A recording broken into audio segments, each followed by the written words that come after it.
Viral, ikan belang kuning milik pedagang dibakar oknum Pol PP.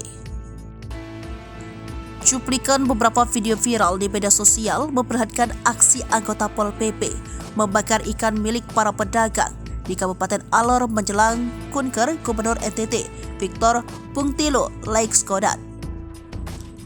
Kunker Gubernur NTT Victor Bungtilo Laiskodat di Kabupaten Alor untuk melakukan berbagai agenda termasuk meresmikan gedung baru DPRD Kabupaten Alor, Selasa, 23 Mei 2023. Begitupun aksi anggota Pol PP itu terjadi di depan kantor Bupati Alor dan kantor DPRD Kabupaten Alor pada Minggu, 20 Mei 2023.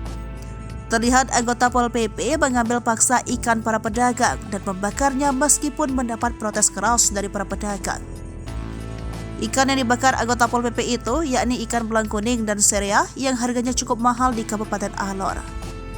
Dilansir dari Tribun Kupang, harga ikan tersebut diketahui satu ekor ukuran sedang seharga Rp30.000 sampai Rp50.000. Aksi ini tidak jauh dari kantor Satpol PP Kabupaten Alor yang berhadapan langsung dengan kantor DPRD Kabupaten Alor.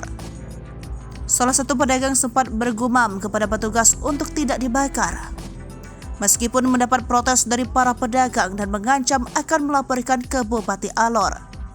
Namun, oknum anggota Pol PP terlihat tak peduli dan tetap membakar ikan. Kasat Pol PP Kabupaten Alor hingga saat ini belum memberikan tanggapan sejak kejadian tersebut. Warganet pun banyak berkomentar terkait kejadian ini. Banyak yang menyayangkan pembakaran ikan yang seharusnya tidak dilakukan oknum tersebut. Bak tuh kasihan tuh, terlalu sekali sampai hati. Ya Bapak, dia batu jangan biarkan ikan yang Bapak bakar. Kamu sama makan ikan kasihan. Tidak bakar. Ah, Tuhan tidak mau. Mari kau mahal-mahal Bapak datang. Tidak usah bakar.